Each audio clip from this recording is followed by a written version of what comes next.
বন্ধুরা, আমি একটা নিমন্ত্রণ বাড়িতে যাচ্ছি। আমাকে দেখে তোমরা বলো কেমন লাগছে।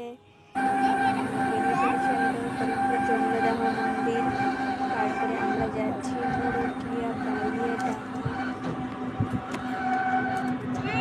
আমরা যাচ্ছি বলে আমি, আমার বর আর আমার ভাসুরপো।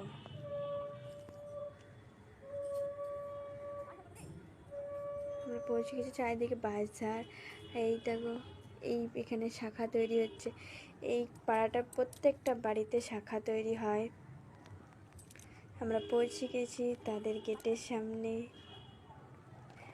আমরা ঠিক অনুষ্ঠান কমপ্লিট হয়ে যেয়েছে, ঠিক সেই টাইমে ঢুকেছি।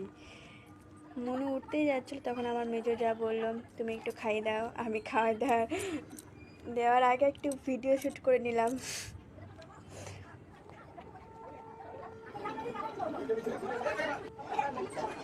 দেখো সব দুই ভাই বোন মিলে বেলুন নিয়ে খেলা করছে, আর আমি রাস্তায় বেরিয়ে কুকুরটা নিয়ে খেলা করছি, কুকুরটাকে নিয়ে। আর এদিকে ওর মা রেগে গিয়ে